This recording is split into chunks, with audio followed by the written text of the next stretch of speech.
ওকে এত take care করি যেন মেয়েদের থেকে দূরে দূরে থাকে, আজকে কিন্তু মেয়েদের ভিড়ে ওকে আমি হারায় ফেলছি। হারিয়ে যায়নি, হয়তো বা সামনে আছে।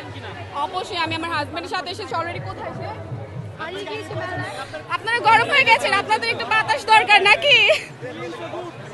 জাস্ট ওয়াও, অনেক সুন্দর অনেক সুন্দর, একদম কালারফুল একটা দিন কাটছে।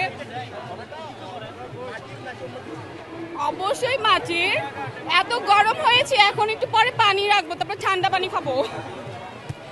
ওকে ওকে, অনেক সুন্দর অনেক সুন্দর, দেখতেই পাচ্ছেন অনেক সুন্দর। কি আছে সেটা আমি ওইভাবে বলতে পারবো না, বাট এই বছর শান্তিপূর্ণ হচ্ছে, প্লাস হচ্ছে কোনো ভয় ভীতি কাজ করছে না, কারণ আপনারা দেখতেই পাচ্ছেন আমাদের আইন শৃঙ্খলা বাহিনী কত সুন্দর করে আমাদেরকে গাইড করছে। সো এইটার ভেতরে থেকে খুবই একটা মানে শান্তি অনুভব করছি। পয়লা বৈশাখ মানে কি বোঝার আছে? বছরের প্রথম দিন, হ্যাপি নিউ ইয়ার। আপনি কি বোঝেন? কিছু বোঝেন? বছরের প্রথম দিন আপনি কি করেন? সেটাকে রিসিভ করেন সারা বছর ভালো থাকার জন্য। সো এখানে বোঝার কিছু নেই। হ্যাঁ, আজকে প্রার্থনা করেছি আল্লাহ যেন পুরোটা বছর অনেক সুন্দর করে কাটুক।